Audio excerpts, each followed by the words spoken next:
Dahil may 4 na apong pinapabaunan sa eskwela, laking tuwa nung unay ni Lolo Adalberto nang mabasa ang online post na may pabaong ibibigay sa public elementary students. Pero nung malamang peke ito, fake lang pala.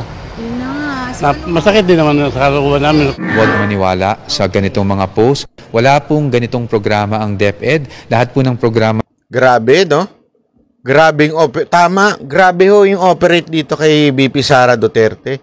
Para masira sa tao, maglalabas ng fake news. 'Di ba? Alam mo, obvious naman eh. Mga tanso ito eh. Ito yung style ng mga Talano Gold. Obvious eh. Naglabas sila ng mga ganyan. Alam mo naman ng mga Pilipino, palaasa. 'Di ba? Ang mga Pilipino, ayuda is the key to brain. Hindi totoo naman eh. Ayuda is the key to brainwash, 'di ba? So ang gagawin nila, maglalabas sila ng mga balitang peke para eventually sisihin ang DepEd. Para siraan si BP Sara Duterte. Style nyo bulok kayo mga ensimada vloggers. Style ninyo bulok. Sa totoo lang, napakadumi ninyo maglaro para kayo mga pinklawan. Sa bagay, pinklawan naman talaga kayo eh. Natin ay nilalagay natin sa ating 4,000 Facebook views na page. pala, manood naman kayo. Paki-share kung talagang para kayo sa bayan. I-share ho natin. Laban! iwasang mainis ng iba pang magulang. Hindi, alam mo, ito gusto ko lang manawagan niya. Gusto ko lang manawagan sa mga kababayan natin. Kaya importante na i-share nyo itong YouTube. Hindi ho, tandaan ninyo, hindi ho dahil sa gusto kong magkaroon ng views, content. Hindi, kung gusto nyo, upload nyo nga sa inyo, kayong kumita, walang problema sa akin. Hindi ko kayo sisitahin.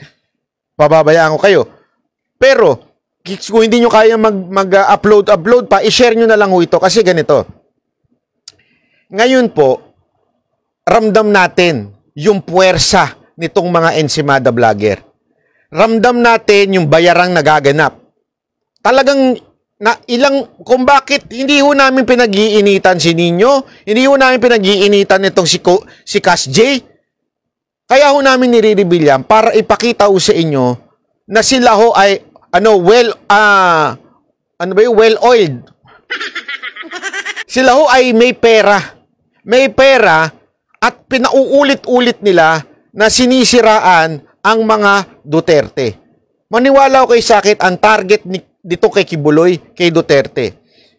Kasi, kaya nga ho, ginamit nila yung huling video ni Pangulong Duterte. Tapos maraming mga DDS ang medyo na-frustrate, di ba? Parang bakit ganun ang tono ni Pangulong Duterte? So marami ngayon, pagkakataon na humirit itong mga tanso na mga vlogger. So hirit sila, atake sila.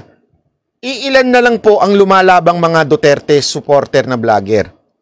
Kaya sana, maniwala ko sa akin, lalaban ako hanggang dulo. Sabi ko nga ito yung revolusyon ng pagbabago ng utak ng mga Pilipino. Kasi ang problema sa atin, ang bilis ho natin, ma-frustrate. Tumahimik lang ng konti si Pangulong Duterte, nagbago lang ng konti ng tono, tatahimik na kagad tayo. Wago, laban ho tayo. Tandaan ninyo, napaka-importante niyan. Sa bawat gera, napaka-importante na mga panahon na nagpapahinga. Kung may mga leader na nagpapahinga, kung mayroong mga kawal na nagpapahinga, dapat yung iba lumalaban. Bakit? Baka atakihin. Naintindihan ho natin? Kaya dapat tuloy-tuloy ho tayo. Itataguyod doon ng Banateros Brothers, ang Banateros na mga vloggers din, na lumaban. Tuloy-tuloy ho. Wala akong titigil ho dito. Kaya nga, kung selfish lang kaming mga Banateros vloggers, hindi namin ipopromote yung iba. Ganyan ang ginagawa ng iba eh. Diba? Ganyan ang ginawa ni Thinking Pinoy. Hindi niya nagpopromote ng iba. Bakit? Gusto niya kasi sa kanya lang lahat ng views eh. Kami ho hindi ganun. Pag may nakita kaming alam naming lumalaban sa laban na to, katulad ni Jay Guevara, hindi ko kilala yan, binanatan pa ako.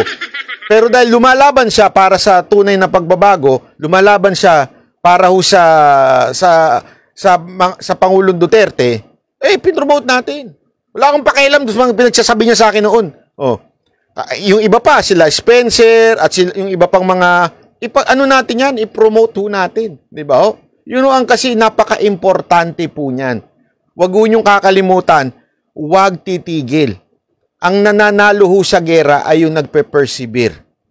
Kaya kung kayo mga Pilipino na nawawalan kayo ng loob dahil parang lumaylay ang mga statement ni Pangulong Duterte, tandaan ninyo, this is not just about Duterte. Okay? Kami man po ay DDS, this is not just about Duterte. We are fighting for the right things. We're fighting for justice. Kasi tinatarantado na tayo eh. Lantaran na yung pagtatarantado sa atin. Tapos pababayaan lang ho natin. Tapos yung mga pinuno nating lumalaban para sa bayan, tinatarantado rin ho nila. Lalaban ho tayo. Hindi ho tayo papayag. O, yan si Jojo. O, yan pa ha. So, ituloy natin. Fake news. Dapat din na sila nagpo-post ng ganyan. Paasa. Sa hirap ng buhay. Kaya doon din umaasa yung ibang nanay. Ikinagulat pa nila ang mga post na may libreng pa-tuition pa ang DepEd. Gayong libre naman mag-aral sa mga pampublikong paaralan. Ang kinakatakot po kasi natin dito ay bigla silang maengganyo na mag-click at hingan sila ng mga information, no? Mga personal details nila, ibigay nila. Nilinaw din ng DepEd na walang dapat binabayaran sa Catch-up Friday. Kasunod kasi ng investigasyon sa isang eskwelahan sa... Alam mo kasi, ito, tapos na kasi yung election sa 2028 eh. Talagang si VP Sara Duterte ng presidente sa 2028. Whether you like it or not, kahit saan mo pagbalik-balik ta rin. Kaya nga nanginginig na ho sila eh. Kailangan nilang gumawa ng something para guluhin. Itong bantayan ho natin. Guguluhin nila si VP Sara Duterte. Para po talaga hindi maagaw sa kapangyarihan nila. Di ba sinabi ko na yan simula pa lang, ang talagang plano dyan, from Marcos, Romualdez. Tapos, pwede yung kapatid, si Amy, tapos isusunod yung anak. Yung pangalan nun, si Charis, di ba? Yan noon talagang plano. Hindi ho nila, dekada ang gusto nila mangyari dyan para hindi ho talaga mabitawan ng mga Marcos ang gobyernong to. Which is not impossible. Ginawa na ho nila yan eh. Di ba ho? Hindi lang nila kaya mag-declare ng martial law dahil, naku po, imposible ho. Ngayon, papalagan tao talaga. Pero, ginawa na ho nila yan. Lahat nga ginagawa na nila ngayon. Ito na lang kasimple. Kailan sumagi sa isip nitong mga congressman na to na magbago ng konstitusyon? Never! Pero all of a sudden, lahat sila gusto namin ng pagbabago ng konstitusyon. Napaka-obvious. Because they know, wala silang kalaban-laban kay VP Sara Duterte. Taob na taob sila. Kaya ho nila talagang dinidiin ngayon. Kita mo yung mga katarantaduhan na to? Ang daming pautot. Ang daming sinasabing may pabaon. Oh, 'di ba? Meron pang catch-up Friday na naniningil daw para sa worksheet. Talagang sinisira. Alam nyo kaninong style to? Style to ng mga tanso, yung mga nagpakalat ng Talano Gold at mga komunista. Nagsanib puwersa yung mga animal na yan eh. Caloocan na nagre-require umano sa mga estudyante na bumili ng mga worksheet.